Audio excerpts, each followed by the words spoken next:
Çin baskısı altındaki Doğu Türkistan'daki haber kaynaklarından alınan bilgilere göre, Hoten ili mahkemesinde halihazırda yurt dışında bulunan ve geri dönmeyen Uygurlar hakkında kaçak ve suçlu hükmü verildi.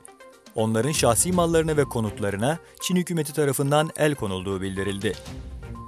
Konuyla ilgili açıklama yapan Etik Başkanı Karakaş, Çin zulmünden dolayı yurt dışına çıkmak zorunda kalan Uygurların mallarına el koymak, 21. asırda hükümet adıyla yapılan en aşağılık terör eylemidir.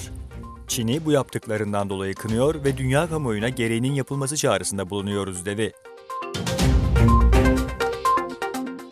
İnsan Hakları İzleme Örgütü, Sincan Uygur Özerk Bölgesi'nde insanların günlük hareketleri dahil kişisel bilgilerin otoritelerce toplandığını iddia etti. Çin'in Sincan Uygur Özerk Bölgesi'nde yaşayanların kişisel bilgi ve hareketlerinin önleyici polis programı çerçevesinde otoriteler tarafından merkezi olarak izlendiği iddia edildi.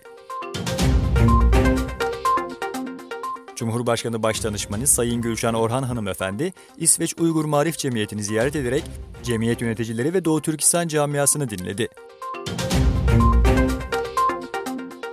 Çin'in yeni Maliye Bakanı Li Kun, ülkede yabancı sermayeyi artırmak üzere yeni bir vergi reformu üzerinde çalıştıklarını kaydetti.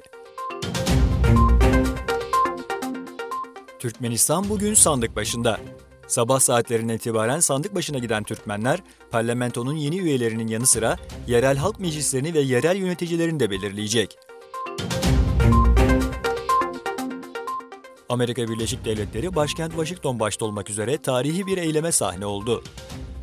Bireysel silah yasalarını ve ardı arkası kesilmeyen silahlı okul saldırılarını protesto eden yüzlerce kişi sokaklara inerek artık yeter dedi.